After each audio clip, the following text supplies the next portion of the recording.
Buyurun.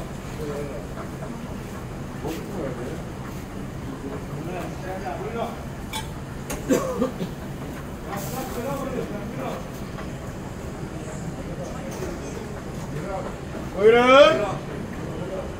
Buyurun efendim, buyurun. Bak kuzu burada, buyurun.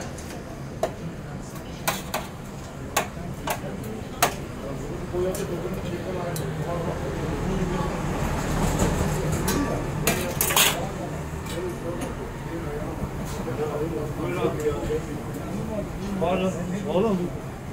Dürüm alabilir miyim çocuk?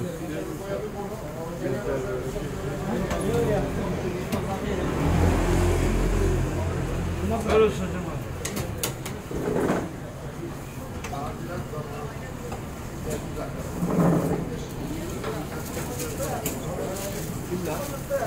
Boş mu? Geliyorum abi, bir saniye. Boş mu? Oğlum sen mı? Buyurun.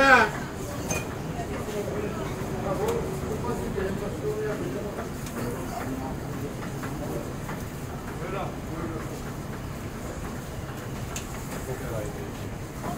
Buyurun.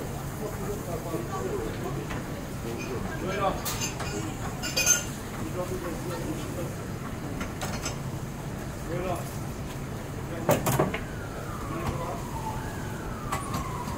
Buyurun.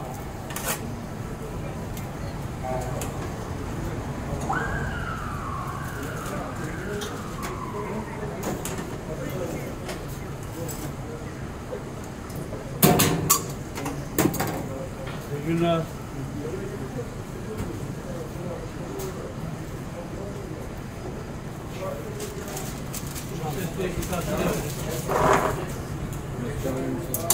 Buyurun. Buyurun abi.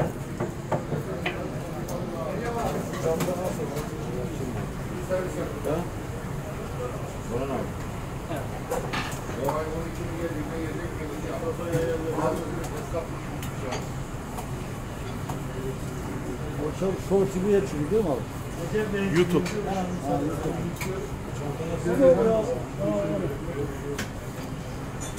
Buyurun.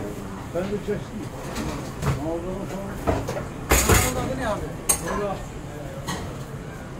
Teşekkür ederim abi. Ben çekeceğim.